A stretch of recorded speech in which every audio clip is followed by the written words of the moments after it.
От години Оризаре се слави с плодородната си почва и богатата си жътва. Китното Несебърско село разполага с най-голямата мелница в региона, където ежедневно се произвеждат хляб и хлебни изделия за цялата околия. Затова и не случайно тук се отбелязва празника на хляба, който събра на площада стотици жители и гости на Оризаре, чужденци, отдъхващи по родното ни Черноморие, кметове на съставните селища, общински съветници и популярни личности. Празникът на хляба бе второто грандиозно събитие за Оризаре след традиционния събор през октомври. Не случайно и той бе отбелязан подобаващо и с ритуал, напомнящ за началото и край на жътвата в предишни години.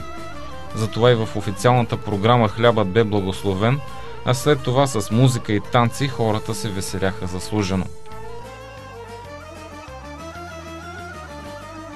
На специални щандове бяха изложени най-различни продукции с хляб и хлебни изделия, закуски с подправки, провокиращи минувачите да опитат поне по хапка от всички. Изработката им бе дело на майстори-хлебари от Оризаре и региона. Докато споделяха рецепти помежду си, хората на площада получиха и специални брошури. На тях бяха описани данни за празника, както и рецепти, по които лесно можем да си приготвим пита или бухти.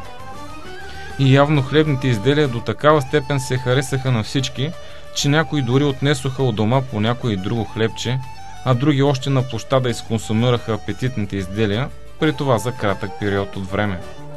Това бе и знак, че празникът е минал повече от успешно, а организацията е била на високо ниво. Високи оценки поставиха и чуждестранните туристи, които бяха дошли да уважат с присъствието си традиционния празник, който е част от инициативата за изнасяне на културния календар във вътрешността на община Несебър.